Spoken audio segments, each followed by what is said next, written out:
यानी हर पार्टी, हर सरकार कटघरे में है उस सवाल के लिए कि विकास दुबे आखिर इतना बड़ा अपराधी कैसे बन गया। विकास दुबे कहां फरार है, ये एक मिस्ट्री है। एक और मिस्ट्री 3 जुलाई को हुए एनकाउंटर में शहीद सीओ देवेंद्र मिश्र की चिट्ठी को लेकर भी है। शहीद सीओ के नाम से चिट्ठी वायरल हो रही है, लेकिन कानपुर पुलिस कह रही है कि उनके पास इस लेटर के कोई सबूत नहीं है। कानपुर पुलिस की फाइलों में कहीं इस चिट्ठी का जिक्र नहीं है। वहीं शहीद डीएसपी देवेंद्र मिश्र की बेटी ने दावा किया कि यह चिट्ठी उसके पापा के व्हाट्सएप मैसेज और प्राइवेट फाइल में मिली है। शहीद सीओ की चिट्ठी में साफ लिखा था कि चौबेपुर एसओ विनय तिवारी की भूमिका संदिग्ध है, बावजूद इसके कोई कार्रवाई नहीं हुई और यह चिट्ठी मार्च की है। अब इस चिट्ठी की मिस्ट्री क्या है, यह एक बड़ा रहस्य बन गया है। जो थानाध्यक्ष चौबेपुर थे, उसकी शिकायत आपके पापा ने एसएसपी को लेटर लिख के करी थी। उसमें कहा था कि जो एसओ है ये अपराधी। सब हम ही ने उनके व्हाट्सएप मैसेजेस और उनकी जो प्राइवेट फाइल्स थी उनके सारे डॉक्यूमेंट्स में हमने और सर जी ने सब देखा, तो उसकी वजह से हम लोग ने आज ही सारा जो है मीडिया के सामने सारा रिकॉर्ड कर। तो आपके पापा ने एसएसपी को लिखा था विनय तिवारी के लिए, और एसएसपी के साथ रिकॉर्डिंग भी, एसएसपी आनंद देव तिवारी के साथ तीनों मतलब कॉन्फ्रेंस में रिकॉर्डिंग भी है उनकी। आपके पापा ने एसएसपी आनंद देव तिवारी को बोला कि सीओ की जो इंस्पेक्टर है इसकी भूमिका संदिग्ध है, और पूरी रिकॉर्डिंग और आनंद देव तिवारी ने इंस्पेक्टर को लाइन पे लेकर उसको डांटा। यही कहना चाहती हैं।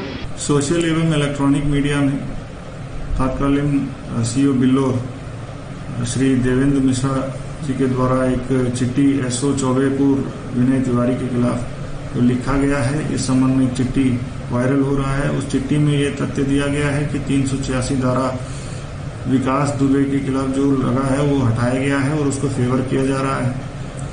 इस संबंध में मेरे द्वारा जांच किया गया है। प्रिलिमिनरी जो जांच में ये निकल के आया है, सीओ बिल्लोर के ऑफिस, एसपी रूरल के ऑफिस एवं एसएसपी की कॉन्फिडेंशियल एवं जो क्लरिकल ऑफिस जिसमें जो दंड बाबू के ऑफिस, सब में चेक कराया गया है। इनमें से रिसीविंग एवं डिस्पैच रजिस्टर, इन दोनों में ना तो इस चिट्ठी के संबंध में कोई उल्लेख है, ना तो 14 तारीख को एसओ के खिलाफ कोई अन्य रिपोर्ट रिसीव हुआ है। इस संबंध में कोई उल्लेख नहीं है, ना कोई इस संबंध में कोई फाइल यहाँ पे पाए गए हैं।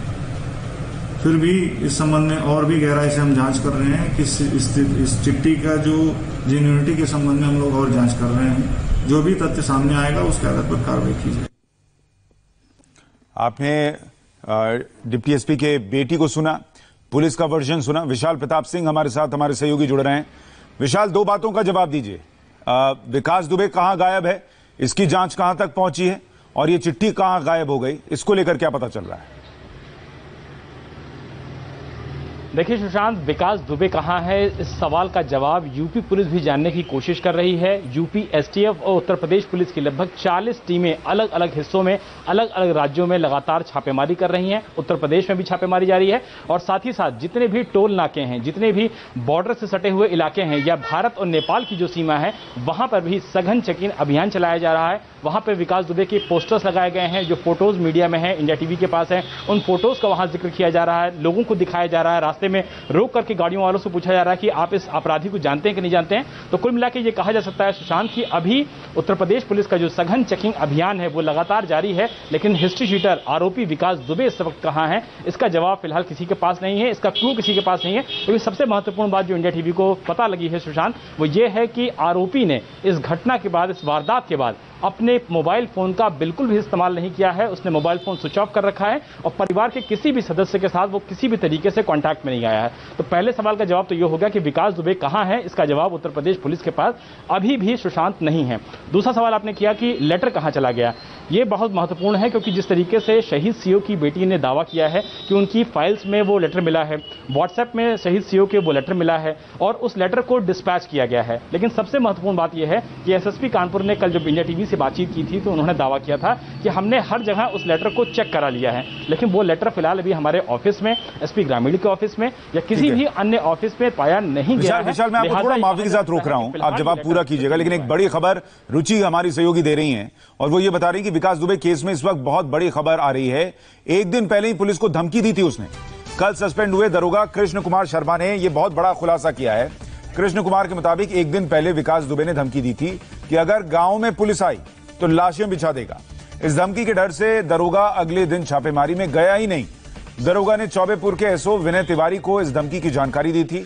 धमकी की जानकारी मिलने के बाद विनय तिवारी छापेमारी में तो गए, लेकिन पीछे पीछे रहे। विकास की धमकी के डर से एक और दरोगा कुंवरपाल बिकरू नहीं गए। चौबेपुर थाने का सिपाही राजीव भी बिकरू गांव में नहीं गया।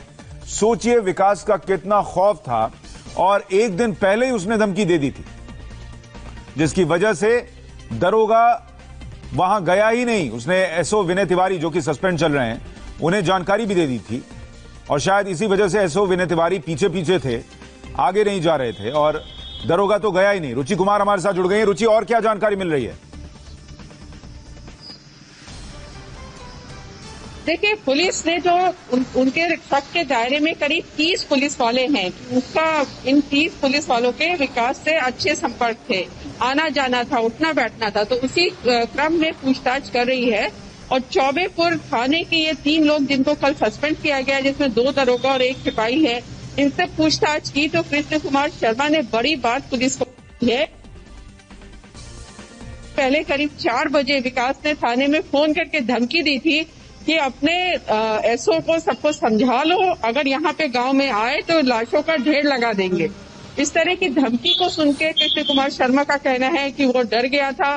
जो कुंवरपाल को सस्पेंड किए गए हैं वो भी डर गए थे, और जो राजीव सिपाही है जो सस्पेंड किया गया वो भी डर गया था।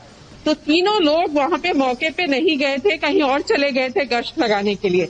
ये बड़ी बात पुलिस को बताई है, और पुलिस अब इस लाइन पे काम कर रही है कि आखिर कितने पुलिस वालों से विकास के अच्छे संबंध थे, किस तरह विकास ने, कई दिनों से ये मामला चल रहा था थाने में, विकास का और थाने में पुलिस का जो झगड़ा था वो कितने दिनों से चल रहा था, इस झगड़े के पीछे क्या वजह थी, कैसे जो जमीन का एक टुकड़ा था राहुल तिवारी का, उसने इतना बड़ा रूप कैसे ले लिया, ये सारी चीजें पुलिस अब इस समय जांच कर रही है। सुशांत। रुचि, जब दरोगा ने ये बात इस धमकी के बारे में विनय तिवारी जो एसओ हैं, सस्पेंड हैं, उनको बताया, तो उन्होंने उसके बाद क्या एक्शन लिया? क्या उन्होंने जो टीम वहां जा रही थी उनको सूचित किया कि ऐसी धमकी मिली है? देखिए, ऐसा है कि विनय तिवारी तो पहले दिन से शक के घेरे में है, क्योंकि विनय तिवारी मौके पे दबिश देने गए थे, लेकिन वो सबसे पीछे चल रहे थे, पुलिस वालों का कहना है। और जब फायरिंग होना शुरू हुई तो विनय वहां से मौके से भाग गए थे, अपने सारे साथी पुलिस वालों को वहीं पे छोड़कर। तो वो तो पहले दिन से शक के दायरे में है कि विनय और विकास के बहुत अच्छे रिश्ते थे। पुलिस उस लाइन में काम कर रही है, और विनय के ऊपर सबसे बड़ा आरोप यही है कि जब इतना बड़ा मामला चल रहा था, पहले तो विनय तिवारी ने ये जो राहुल की जमीन का झगड़ा था इसका मुकदमा नहीं लिखा था, काफी ज्यादा प्रेशर डालने के बाद मुकदमा लिखा गया। उसके बाद इस तरह की धमकी की बात सामने आ रही है, तो विनय पे आरोप यही है कि उसने अपने आला अधिकारियों को इसकी कोई जानकारी नहीं दी। बहुत शुक्रिया रुचि आपका और विशाल आपका पूरी जानकारी के लिए। फिलहाल हम एक छोटे से ब्रेक ले रुक रहे हैं। ब्रेक के